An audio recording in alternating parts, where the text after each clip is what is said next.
안녕하세요. 유광조입니다. 오늘 함께 생각해 볼 한자는 기입니다. 기계를 일컬을 때 많이 쓰는 글자죠. 그러면서 우리에게는 기회라는 단어로도 친숙합니다. 이 글자 원래 생김새가 먼저 궁금해집니다. 이상한 모습이죠. 사전적인 설명에 따르면 쇠뇌라고 합니다. 기계화한 활과 화살이 바로 쇠뇌입니다. 우리식으로 말하자면 석궁이라고 해도 좋겠습니다. 글자 자체는요, 쇠뇌 중에서도 가장 중요한 방아쇠를 의미했다고 합니다. 그러니까 강력한 무기를 발사하는 가장 중요한 곳이라는 의미입니다. 이 뜻에서 정교하게 만든 시설이나 물건을 가리킬 경우에는 기관, 기계, 뭔가 심상찮은 변화를 불러오는 중요한 때라는 의미를 얻었을 경우에는 기회라는 단어의 조어로 나타납니다. 먼저 뒤의 기회라는 단어에 더 중점을 두고 살펴볼까요? 중국인들은 기회에 매우 강합니다. 이번 대상승과 대폭락의 롤러코스터 장세를 보였다가 가까스로 안정을 찾은 중국 증시 이야기와 관련이 있습니다. 먼저 시 한 수 소개할까요? 산비가 오려하니 바람이 먼저 누각에 가득 찬다는 내용입니다. 한자로는 산우용래 풍만루라고 적습니다. 중국인들이 지금도 늘 암송하는 당나라 때 시의 한 구절입니다. 산비가 닥치기 전에 먼저 누각을 가득 채운 바람에서 중국인들은 무엇인가 곧 번질 조짐에 주목합니다. 위의 구절은 그런 심리를 아주 잘 표현했습니다. 세계 최고의 수준에 오른 메드 인 차이나 제품은 뭘까요? 저는 전쟁의 다양한 국면을 게임으로 승화한 바둑과 장기, 마작을 꼽겠습니다. 바둑과 장기는 2000여 년 전에 생겨나 아시아 지역을 휩쓸었고 이제는 세계적인 게임 명품으로 자리를 잡았습니다. 인류가 구하는 가장 차원 높은 게임을 꼽으라면 아무래도 바둑이 으뜸일 것입니다. 재미로 꼽을 때는 마작이라고 합니다. 그 발명자가 바로 중국인들입니다. 우리나라는 물론이고 미국 라스베이거스와 마카오 등 게임 산업이 발달한 현장에서 가장 인기 있는 사람들은 중국인입니다. 이들이 없다면 현재의 게임 산업에는 바로 빨간불이 켜질 정도라고들 합니다. 게임에 강한 중국인들이 한 단면을 보여주는 풍경입니다. 또한 먼 곳으로 화살을 쏘아보내는 쇠뇌가 최초로 등장한 곳도 중국이라고 합니다. 바둑과 장기도 그 무렵에 함께 중국의 역사 무대에서 나왔습니다.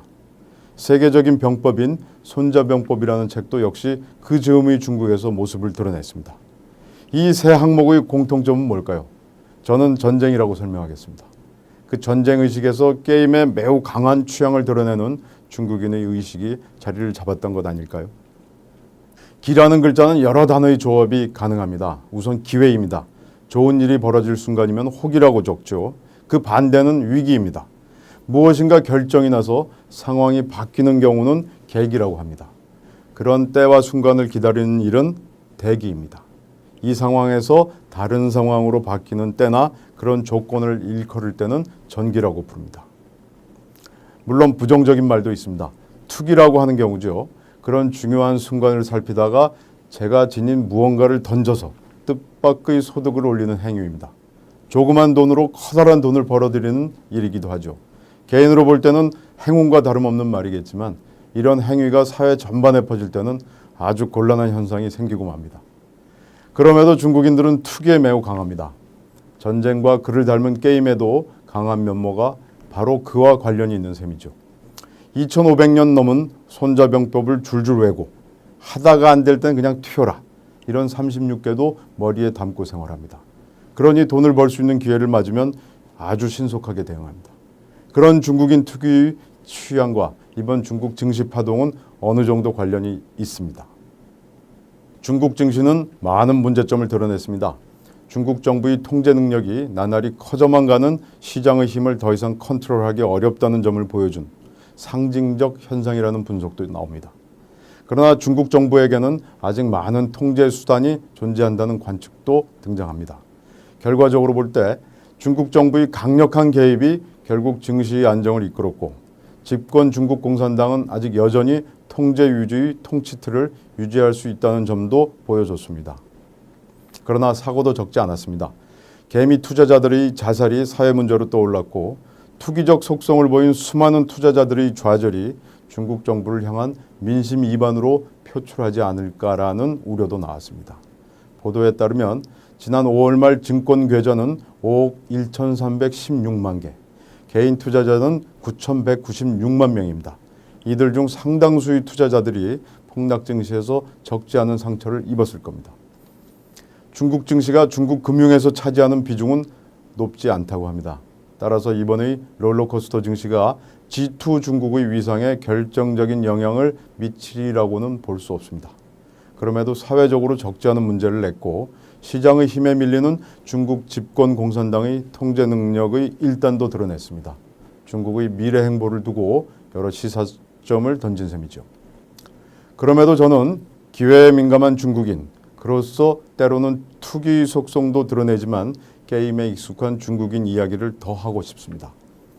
비 오기에 앞서 닥치는 바람을 그린 당나라 때의 그 유명한 시까지 동원해 생활 속에서 늘 기회의 중요성을 새기고 또 되새기는 사람들이 바로 중국인입니다. 마음속으로는 그런 바람이 위기일까 아니면 호기일까를 늘 저울질합니다. 그러니까 비즈니스의 기회에 매우 민감합니다. 중국인들은 그런 비즈니스 기회를 상기라고 적습니다. 그 점이 최근 37년 동안 보여준 중국 굴기의 원동력일 수 있습니다. 앞으로도 그럴 전망입니다. 왕성한 비즈니스 능력을 선보일 것입니다.